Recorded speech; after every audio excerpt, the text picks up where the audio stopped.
नमस्कार दोस्तों, स्वागत है आपका। पूछता है झारखंड देख रहे हैं आप। मैं हूं आपके साथ शिवम सोनी। झारखंड में सरकार की मुसीबतें पिछले कई महीनों से कम होने का नाम नहीं ले रही है, यानी कि सरकार पूर्ण रूप से मुसीबतों के बीच घिरी है। और ऐसे में प्रदेश में एक बार फिर से शराब घोटाले का जिन बाहर आ गया है। वहीं विपक्ष का मानना है कि सीएम सोरेन का इस घोटाले में फंसना तय है। बाबूलाल मरांडी ने कहा कि भ्रष्टाचार के लिए ही छत्तीसगढ़ की शराब नीति झारखंड में लागू की गई और वहीं की कंपनियों को ठेका दिया गया। इस घोटाले के जरिए सरकार को 450 करोड़ के राजस्व का चूना लगाए जाने की बात का दावा किया गया है। पहले आप रिपोर्ट देखिए, उसके बाद चर्चा की शुरुआत करते हैं। ये जो सरकार है, लगता है कि सरकार ही भ्रष्टाचार के लिए बनी। अब भ्रष्टाचार का कोई भी क्षेत्र इन्होंने नहीं छोड़ा है कि जहां पर वो भ्रष्टाचार नहीं करता। भ्रष्टाचार भ्रष्टाचार भ्रष्टाचार। बीजेपी का आरोप है कि महज 3.5 साल में इतने भ्रष्टाचार हुए, इसके दर्द से अब पूरा झारखंड करा रहा है। कभी खनन, कभी बालू, कभी कोयला, न जाने कौन कौन से घोटाले अखबारों की सुर्खियां बन ही जाते हैं। एक घोटाला पूरी तरह से उजागर भी नहीं होता, तब तक दूसरा घोटाले के इल्जाम से सरकार घिर जाती है। और सरकार को बार बार आगाह करने के बाद भी, मुख्यमंत्री को सचेत करने के बाद में, देखो भाई यहाँ गड़बड़ी हो रही है, इस गड़बड़ी को रोकिए। अगर आप इस गड़बड़ी को नहीं रोकेंगे तो फिर एक दिन आपको भी उसकी सजा भुगतनी पड़ेगी। अभी आईएएस छवि रंजन की छवि पर दाग लगा ही था कि अब झारखंड में शराब घोटाले का जिन एक बार फिर से बोतल से बाहर निकल आया है और सीएम हेमंत सोरेन तक जांच की आज तक पहुंचने का जिक्र तक किया जा रहा है। यह आरोप लगाया है नेता प्रतिपक्ष बाबूलाल मरांडी ने। उनकी माने तो सीएम हेमंत सोरेन का भी इस घोटाले में फंसना तय है। तो 18 को जो पत्र मैंने लिखा और फिर हमें जब पता चला तो तुरंत मैंने 19 को पत्र लिखा, 19/4/2022। बता ही नहीं है भाई। अब उन्होंने नोटिस किया है कि पैसे रिफंड की, बाकी सारी चीजों की क्या मतलब है, बता ही रहा है इन सारी चीजों की। अब इससे प्रमाण क्या? प्रमाण तो यही है, टेंडर के पहले अगर हमें पता था इन्हीं कंपनियों को देने के लिए दोबारा टेंडर हुआ, इससे बड़ा और प्रमाण क्या हो सकता है कि जो सरकार है, लगता है कि सरकार ही भ्रष्टाचार के लिए बनी। अब भ्रष्टाचार का कोई भी क्षेत्र इन्होंने नहीं छोड़ा है कि जहां पर वो भ्रष्टाचार नहीं करता। नेता प्रतिपक्ष की माने तो झारखंड में भ्रष्टाचार के लिए ही नई शराब नीति लागू की गई थी। छत्तीसगढ़ की 4 कंपनियों को गलत तरीके से काम दिया गया था। सरकार ने शुरुआत में दावा किया कि 2300 करोड़ रुपए की राजस्व प्राप्ति होने जा रही है, लेकिन बड़े नुकसान की आशंका जताते हुए सीएम को कई बार पत्र लिखा और पता चला कि 450 करोड़ रुपए का घाटा हो गया। कभी पूजा सिंघल तो कभी आईएएस छवि रंजन। मसला सरकार की छवि पर दाग का भी है और आगे ये दाग उछलकर सीएम सोरेन के दामन तक पहुंच रहा है। सरकार पर एक और आरोप लगने जा रहे हैं जो हेमंत सोरेन सरकार के गले की फांस बन सकता है। ऐसे में अब देखने वाली बात यह होगी कि आखिर सोरेन सरकार इस आरोप से कैसे बचती है। राकेश कुमार, रांची से, इंडिया वॉइस के लिए। तो शराब नीति पर संग्राम झारखंड में शुरू हो गया है। छत्तीसगढ़ की कंपनी को टेंडर देकर सरकार को 450 रुपए के चूना लगाने का आरोप है और उसको लेकर बाबूलाल मरांडी ने आज प्रेस कॉन्फ्रेंस की और तमाम सारे आरोप लगाए झारखंड की सरकार पर, हेमंत सोरेन सरकार पर, और कहा कि घोटालों का प्रदेश बन चुका है झारखंड। अनंत अमित हमारे साथ हैं, नेता है भारतीय जनता पार्टी के। लक्ष्मीनारायण तिवारी हैं, नेता है कांग्रेस पार्टी के। और सुशांत मुखर्जी साहब है हमारे साथ, नेता है मासस के। लक्ष्मीनारायण तिवारी जी, शुरुआत आपके के साथ, क्योंकि तमाम सारे आरोप मरे हैं आज बाबूलाल मरांडी ने, पूर्व मुख्यमंत्री ने, नेता प्रतिपक्ष ने, और कहा है कि घोटालों की सरकार, घोटालेबाज प्रदेश बन चुका है झारखंड। और एक बार फिर से शराब घोटाला, 450 करोड़ का चूना लगाया गया सरकार के द्वारा, सरकार पर। देखिए, मैंने पहले भी निवेदन किया है कि विपक्ष को सकारात्मक भूमिका में दिखनी चाहिए, नहीं तो जनता माफ नहीं करती है। यानी कि घोटाले करें आप, विपक्ष रहे सकारात्मक, ये कहां तक जायज है? भारतीय जनता पार्टी को सिर्फ कांग्रेस और सिर्फ कांग्रेस यही दिखाई देता है। दिन को कांग्रेस, रात को कांग्रेस, सोते जागते उठते बैठते सिर्फ कांग्रेस।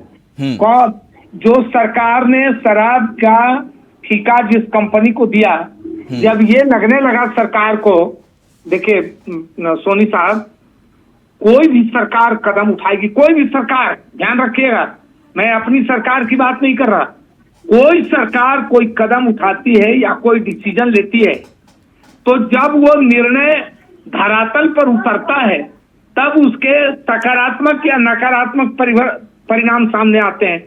अगर परिणाम दिखने लगता है कि ये कदम हमारा गलत है, तो सरकार उस पर संशोधन करती है, कदम 2 कदम पीछे हटती है, फिर उस पर विचार करती है। मेरा ये निवेदन है कि जैसे ही ये लगा कि राजस्व का नुकसान होने जा रहा है, झारखंड सरकार ने उसको वापस लिया, संशोधन किया। हम ये निवेदन कर रहे हैं कि अब जो बाबूलाल जी हमारे आदरणीय पूर्व मुख्यमंत्री रह चुके हैं, बड़े आदरणीय नेता हैं, संयमित बोलते हैं, लेकिन बाबूलाल जी कह रहे हैं कि प्रदेश घोटालों की सरकार चल रही है।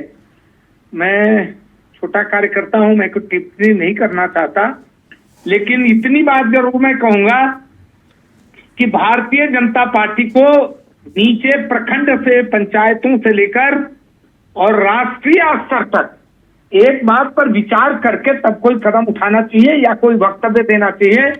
राजनीति सकारात्मक होनी चाहिए, राजनीति नकारात्मक नहीं होनी चाहिए। सोनी साहब जी, सिर्फ विपक्ष की जिम्मेदारी ये नहीं है, विपक्ष सलाह भी देती है, विपक्ष राय देती है, विपक्ष सुझाव देती है, ये तो करने से ये रह गए। लेकिन सर विपक्ष मुद्दा भी उठाता है ना प्रदेश में। एक मिनट, इनसे जरा पूछ लीजिए, विपक्ष में आप भी रहे हैं ना। सुनिए ना सर, हाँ। आनंद अमित जी बैठे, मैं इनसे नहीं पूछ रहा, इनसे लेकर के जो प्रदेश के बड़े नेता हैं उनसे पूछिए आप अपने चैनल के माध्यम से कि स्थानीय नीति और नियोजन नीति पर इनकी क्या राय है। ये नहीं बताएंगे, ये कहेंगे 60-40 नए चलतो, 60-40 नए चलतो। ये क्या हो रहा है, क्या हो गया है, विपक्ष को समझ में नहीं आता।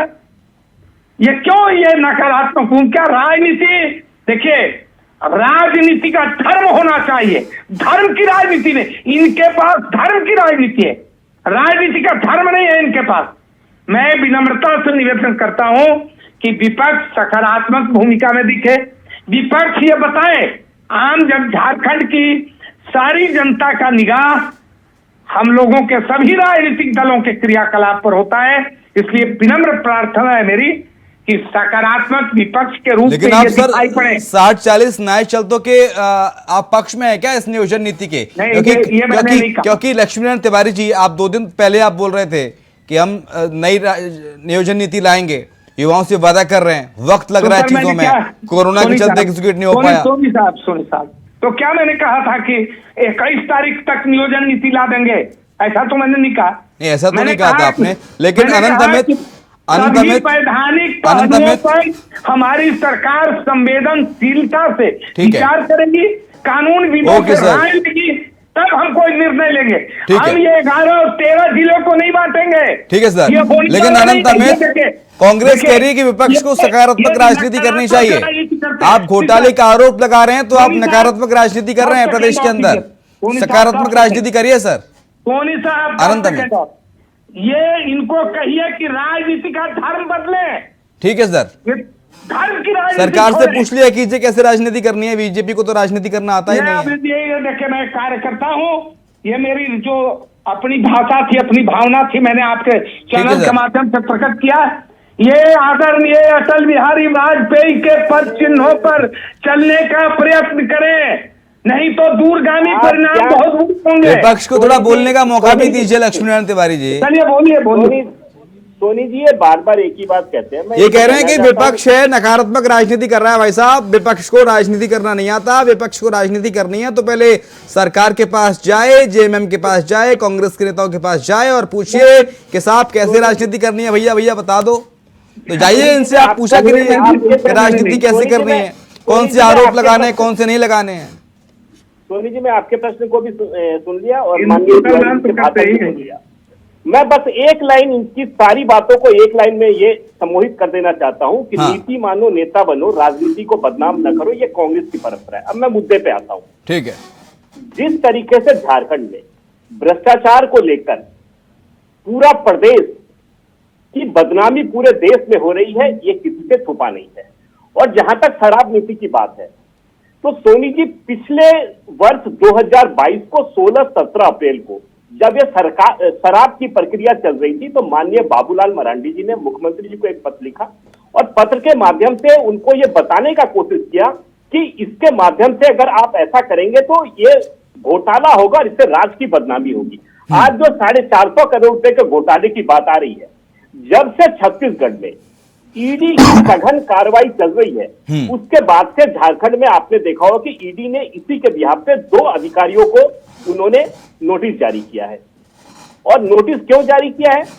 जब ईडी वहां के कंसल्टेंट जो कि त्रिपाठी ईडी के पूछताछ में आते हैं और ये बताते हैं कि हमारे यहाँ गड़बड़ी और झारखंड में भी गड़बड़ी हुई है, उसके बाद जब झारखंड में ईडी आती है और वो जो 4 कंपनियां हैं, जैसे A to Z है, इंफ्राटेक है, तो ये कंपनियों को कब 450 करोड़ रुपए वसूली क्या नोटिस जारी करती है सरकार? जब मात्र 15 दिन बच जाता है। यानी कि सरकार अपने गले को बचाने के लिए उन कंपनियों से वसूली के लिए 450 करोड़ वसूली के लिए एक नोटिस देती है। उसके बाद जब ईडी को लगता है कि पूरी प्रक्रिया में ही झोल है, तो ईडी यहाँ के 2 अधिकारियों को, हमारे अधिकारियों को नोटिस भेजती है। ईडी पूछताछ करेगी। बार बार भारतीय जनता पार्टी सड़क से लेकर सदन तक में पूरे राज्य में और राज्य के मुखिया को ये कहते रहे कि ये शराब नीति जो घोटाला नीति है। अब आज हमें कई अखबारों के माध्यम से, कुछ अखबारों के माध्यम से खबर मिल रही है कि झारखंड मुक्ति मोर्चा के लोग माननीय बाबूलाल मरांडी जी को पत्र के माध्यम से उनसे ये कह रहे हैं कि शराब नीति कैसे बनाई जाए, उनसे सुझाव मांगे जा रहे हैं। अरे साहब, जब हम 16-17 अप्रैल 2022 को आपको पत्र लिख रहे थे, तब तो आपको यह पता नहीं चल रहा था। आज आपको लग गया, जब आप घोटाले में फंस गए, जब राज्य का 450 करोड़ रुपया खा के लोग भाग गए हैं और वो वसूली नहीं होनी है, और उस समय के तत्कालीन माननीय मंत्री जी जो कि आज हमारे बीच नहीं है, वो विभाग के मंत्री जी, उनको भी यह मालूम था, स्वर्गीय जगन्नाथ महतो जी को, कि इस नीति में कई घोटाले हुए हैं, और वो अपने रहते हुए ही इस सारे जितने भी कंपनी थे सबको उन्होंने निरस्त कर दिया था। ठीक है, लेकिन लक्ष्मीनारायण तिवारी, इस घोटाले पर क्या कहना चाहेंगे आप? घोटालेबाज अधिकारियों पर कब कार्रवाई होगी? जब विपक्ष ने नोटिस दिया था सरकार को, पत्र लिखा था, उसके बाद भी आप नहीं चेते? सोनी साहब, पत्र लिखा था, कह तो रहे हैं कि ये इनके जो आदत हैं, वो चित्त भी मेरी, पट भी मेरा, अंटा मेरे बाप का। हम ये कह रहे हैं कि इनकी पुरानी आदत है, ये नई बातें नहीं है। नहीं, शराब घोटाला हुआ है या नहीं हुआ, ये बताइए। मैंने पूछा, आप बताइए ना, क्या शराब नीति पर आप लिख करके दे रहे हैं? मैं कहा स्थानीय नीति पर क्या राय है आपकी? शराब घोटाला हुआ है कि नहीं हुआ है, ये बताइए। क्या है आपकी? लक्ष्मीनारायण तिवारी बताइए, शराब घोटाला प्रदेश में हुआ है नहीं हुआ है? शराब घोटाले पर मैं बात कर रहा हूँ। ये जो लंबी बात, चौड़ी बात कर रहे हैं। देखिए, नियोजन नीति पर हम लगातार महीनों तक चर्चा कर चुके हैं। ये बड़े नेताओं तिवारी से साहब, पूछकर बताएं। लक्ष्मीनारायण तिवारी जी नियोजन नीति पर महीनों चर्चा कर चुके हैं, बताइए शराब घोटाला प्रदेश में हुआ है कि नहीं? शराब घोटाला मैंने कहा कि जो ही सरकार के संज्ञान में बातें आई, मैंने पहले निवेदन किया। अधिकारियों पर कार्रवाई क्यों नहीं हुई? सर सुनिए ना सोनी साहब, कहने तो दीजिए। मैंने पहले निवेदन किया कि जब भी कोई सरकार किसी नीतिगत निर्णय में कोई निर्णय लेती है, नीतिगत मामलों में, तो उसके क्रियान्वयन के बाद ही उसके परिणाम सकारात्मक आए या नकारात्मक, तभी होता है। ऐसा कोई मापक यंत्र नहीं है कि उसको माप लिया जाए बुखार कितना है। सरकार ने जो कदम उठाया, लगा कि ये गलत है, ठीक है, तो सरकार ने उसको वापस किया। ठीक है, सुशांतु मुखर्जी, सरकार मानने के लिए तैयार है कि चलो हमने कदम तो उठाए थे, अब सरकार को लगा कि जो कदम गलत उठाए हैं उन कदमों को वापस लिया जा रहा है। कम से कम ये तो मान रहे हैं लक्ष्मीनारायण तिवारी टीवी पे आके बैठ के, और देश की जनता को, प्रदेश की जनता को बता रहे हैं कि हाँ भाई, हमने गलत कदम उठाए थे, सुशांत मुखर्जी।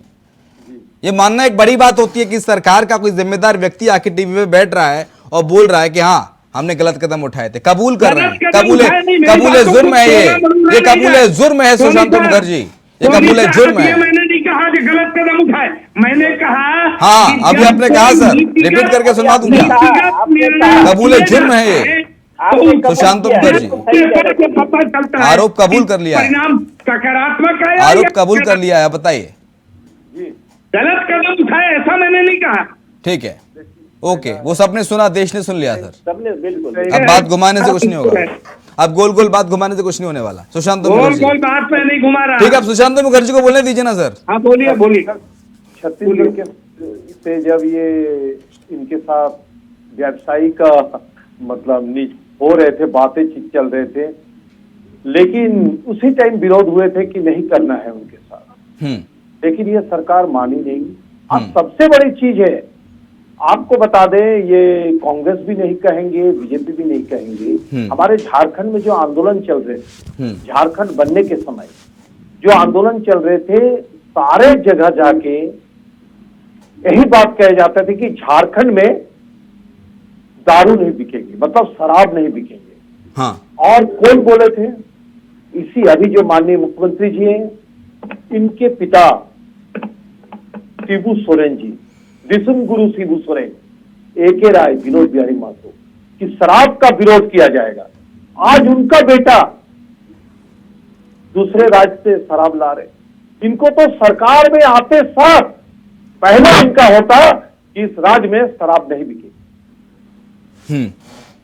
ये उनकी जीत होती, झारखंडियों की, झारखंड में जितने शहादत दिए उनकी जीत होती। लेकिन सर ऐसी शराबबंदी का क्या फायदा?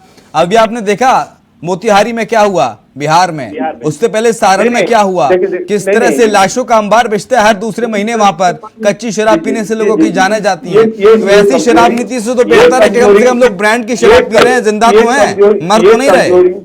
एक मिनट, ये कमजोरी उस सरकार की है जिस सरकार ने शराब बंदी करके जो शराब के व्यवसायी है, छोटे बड़े जो व्यवसायी होते हैं, उनको कैसे रोजगार दे, उसकी भी चिंता उन्हीं को होने की जरूरत है। लेकिन ऐसी नहीं होती है, यहाँ बंद कर दिया, बिहार में बंद हो गए, झारखंड से शराब चले जाते हैं, डेली पकड़ाते हैं।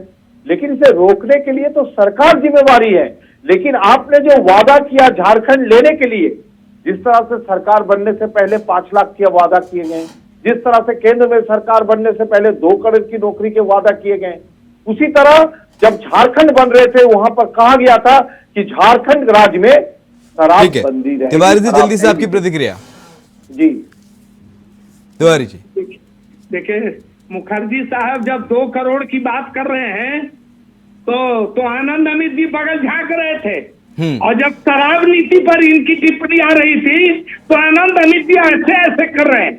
आनंद अमित जी झूठा आश्वासन, झूठा, वो तो कह रहे हैं कि हम भी नहीं कर पाए साहब, वो तो कह रहे हैं हम भी नहीं कर पाए शराबबंदी, तो सरकार भी नहीं कर पाई। मैं भी कह रहा हूँ कि शराबबंदी होनी चाहिए, लेकिन जब करिए सरकार ने कोई निर्णय ले लिए थे तो मैंने पहले ही निवेदन किया कि कोई भी सरकार, आज हमारी है कल दूसरे की। ये बेवजह की बात, मैं एक बात मैं कहना चाहता हूँ, मैं दादा की बात से बहुत सहमत हूँ। मुझे बहुत अच्छा लगा कि आप विवेक कर रहे हैं। दादा ने जो बात किया, हम लोग भी जब स्कूल में पढ़ते थे, दादा ने जब कह दिया तो झारखंड मुक्ति मोर्चा का निर्माण इसलिए हुआ, शराब और आनंद में तो आप बीच में बोल रहे हैं सर, पहले कंप्लीट हो जाने दीजिए लक्ष्मीनारायण तिवारी को। कंप्लीट, आप इनसे फालतू इनको मुद्दे पे बात करें, ये बातें करते हैं। आप इनको पहले मुद्दा बता दिया कि उसके बाद हमें भी बुलाया। नहीं, मुद्दा बताए हैं, मुद्दा शराब का ही है ना सर, मुद्दा शराब का ही, शराब पे ही तो बात हो रही है, शराब घोटाले का मुद्दा है। आप विपक्ष से पूछने तो नहीं जाएंगे हम झारखंड में, के मुद्दा बताइए साहब। आपके पूर्व मुख्यमंत्री ने प्रेस कॉन्फ्रेंस की, उसका हम सवाल कर रहे हैं। नहीं, अनंत अमित एक सेकंड, आनंद अमित एक सेकंड सुन लीजिए ना। अब मुद्दा पूछने में आपके एक सेकंड लक्ष्मीनारायण तिवारी जी, अनंत अमित, अब मुद्दा पूछने हम आपके पास तो नहीं आएंगे, ये मुद्दा क्या है? आपके पूर्व मुख्यमंत्री बाबूलाल मरांडी ने प्रेस कॉन्फ्रेंस की, हमने मुद्दा उठाया, विपक्ष ने सवाल उठाया, हमने सरकार से सवाल किया। ये बैठी आपके सामने सरकार, आपके सामने बैठे लक्ष्मीनारायण तिवारी जी, कितने ठीक है सवाल किए इनसे। अरे यार मेरी बात सुनिए, मैं ये आपको ये कहा क्या कि आप ये बात मनोज तिवारी करेंगे को बिना पहले मतलब बता के? दिए होते। नहीं, कि आज किस मुद्दे पर सरकार ये बात कह रही है कि कर साहब रहे हैं। विपक्ष नकारात्मक राजनीति कर रहा है। नहीं, ये सत्य बोलते हैं। एक सेकंड लक्ष्मण तिवारी, आप बीच में बहुत बोलते हैं ये सर। सिर्फ जुमलों की बात करेंगे। अब बिना मतलब के ये सोते जाते कांग्रेस आनंद अमित, कर्नाटक में आनंद क्या अमित, चल रहा है? सरकार कह रही है कि आप नकारात्मक राजनीति करते हैं, सकारात्मक राजनीति नहीं करते। आपको सरकार को सुझाव देना चाहिए, आप सरकार को सुझाव नहीं देते हैं, सीधा आरोप लगा देते हैं प्रेस कॉन्फ्रेंस करके। आप हमें बोलने का मौका देंगे तभी तो बोलेंगे। लक्ष्मण तिवारी का ऑडियो डाउन करिए पीसीआर, बोलने दीजिए आनंद अमित को। जी देखिए सोनी जी, मैं आपसे ये कह रहा था, मैं आपने हमारी प्रश्न को लगता है गलत समझा। मैं ये कह रहा था कि मुद्दों से पहले जिस तरह दादा बात कर रहे थे, मैं ये बात बहुत अच्छा हमें लगा कि दादा जिस तरीके से, मैं दोनों पक्ष की बात करता हूँ, क्योंकि मैं बीजेपी को डिफाइन कर रहा हूँ, मैं अपनी पार्टी की बात रखता हूँ, लेकिन दादा ने कहा कि झारखंड मुक्ति मोर्चा का निर्माण शराब के खिलाफ, बहुत अच्छा लगा। हम स्कूल में पढ़ते थे तो जिन तीनों बड़े नेताओं का दादा ने नाम दिया, हम लोग उनको पढ़ के बड़े हुए हैं झारखंड में। और जिस तरीके से जब ये पार्टी का निर्माण हुआ तो शराब और सूदखोरी के खिलाफ झारखंड मुक्ति मोर्चा, आप भी तो शराबबंदी में बोल रहे हैं ना, आप भी शराबबंदी में बोल रहे हैं ना सर, वही मैं कह रहा हूँ, उसी पे तो बात चल रही थी, आप मुद्दा कर रहे थे। वही नहीं, मुद्दा मैं इनको कह रहा हूँ, तिवारी जी को मुद्दा, ये बात हो रही शराब घोटाले की बात, ये नहीं राजनीति की बात कर रहे हैं। और देखिए माननीय बाबूलाल मरांडी जी ने पहले भी पत्र लिखा था, राज्य सरकार का लक्ष्य था कि 2300 करोड़ राजस्व की वसूली करना इस शराब नीति के तहत। जो छत्तीसगढ़ मॉडल पे जो शराब लेकर आए थे झारखंड में, 2300 करोड़ का लक्ष्य था, बहुत अच्छा था लक्ष्य, लेकिन ये कहाँ गया 2300 करोड़, बल्कि राज्य को 450 करोड़ का आपने चूना लगवा दिया इन 4 कंपनियों के माध्यम से। और जब 1 वर्ष होने वाला था और राज्य सरकार को यह लगा कि अब हमारी गले में फांस पड़ने वाली है, तो 450 करोड़ वसूलने के लिए उन 4 कंपनियों को आपने 12 दिन पहले नोटिस दिया। अगर वही बात माननीय बाबूलाल मरांडी जी की आप मान लिए होते और भारतीय जनता पार्टी के लोग जो कह रहे थे, अगर उनके सुझाव को मान लिए होते, तो आज 450 करोड़ रुपए के घोटाले से बच जाती सरकार। और जो जिस तरीके से गले फंसे हुए हैं अधिकारी और माननीय मुख्यमंत्री जी भी फंसे हुए हैं, वो भी बच गए होते।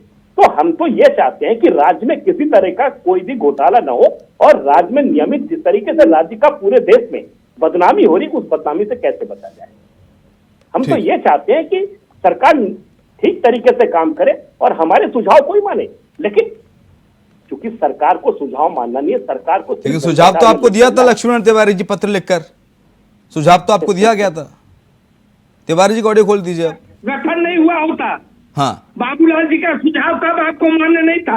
आज आप ज्ञान पढ़ रहे हैं, ज्ञानवर्धन कर रहे हैं, कांग्रेस और झारखंड कर रहे हैं, बाबूलाल जी का सुझाव मान लेते तो ऐसा नहीं होता। अरे ये तो आपको मान लेना चाहिए था, झारखंड विकास मोर्चा नहीं बनती। बाबूलाल जी को आपने इलादे कर दिया था, बाद में अबू बाबूलाल जी आप रट लगाए। बाबूलाल जी के कार्यकाल में आत्मदाह हो रहा था। समय मेरे पास कम है, बहुत शुक्रिया आपका लक्ष्मण तिवारी जी। अनंत अमित आपका शुक्रिया। सुशांत मुखर्जी हमारे साथ थे, मार्क्सिस्ट नेता, आपका शुक्रिया चर्चा में शामिल होने के लिए। लेकिन शराब के मुद्दे पर अब संग्राम छिड़ा हुआ है, शराब पर संग्राम झारखंड में जारी है और इस मुद्दे को लेकर विपक्ष में बैठी बीजेपी सरकार पर लगातार आक्रामक है। और आज बाबूलाल मरांडी ने प्रेस कॉन्फ्रेंस करके सीधा सरकार को 450 रुपए का चूना लगाए जाने की बात कह डाली। इसी के साथ पूछताछ झारखंड में इतना ही। खबरें लगातार जारी हैं, आप देखते रहिए इंडिया वॉइस।